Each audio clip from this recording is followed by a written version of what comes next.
కర్ణాటక హైకోర్టులో ఎం సిద్ధరామయ్యకు చుక్కెదురైంది. ముడా కేసులో సీఎం సిద్ధరామయ్య పిటిషన్ను న్యాయస్థానం కొట్టివేసింది. ముడా కేసును విచారించాలని గవర్నర్ ఆదేశించడంపై సిద్ధరామయ్య హైకోర్టును ఆశ్రయించారు. అయితే ఆయన పిటిషన్ను విచారించిన న్యాయస్థానం పిటిషన్ను తిరస్కరించింది.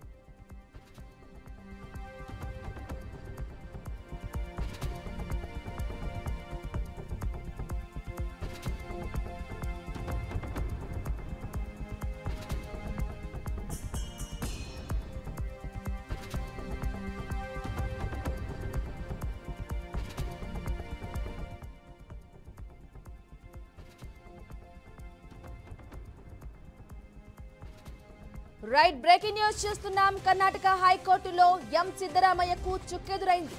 ముడా కేసులో సీఎం సిద్ధరామయ్య పిటిషన్ను న్యాయస్థానం కొట్టివేసింది. ముడా కేసును విచారించాలని గవర్నర్ ఆదేశించడంపై సిద్ధరామయ్య హైకోర్టును ఆశ్రయించారు. అయితే ఆయన పిటిషన్ను విచారించిన న్యాయస్థానం పిటిషన్ను తిరస్కరించింది.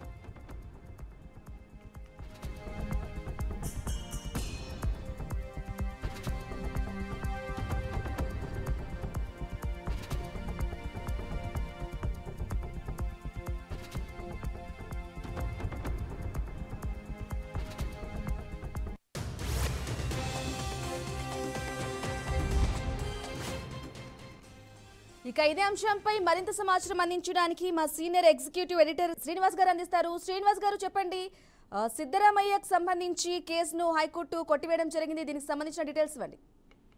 బ్రాహ్మణి ముడా కేసును విచారించాలని గవర్నర్ ఆదేశించడంతోనే సిద్ధరామయ్య హైకోర్టుకు వెళ్ళాడు. అయితే ఈ హైకోర్టుకు వెళ్ళినటువంటి సిద్ధరామయ్య అక్కడ కేసు కొట్టివేయబడింది.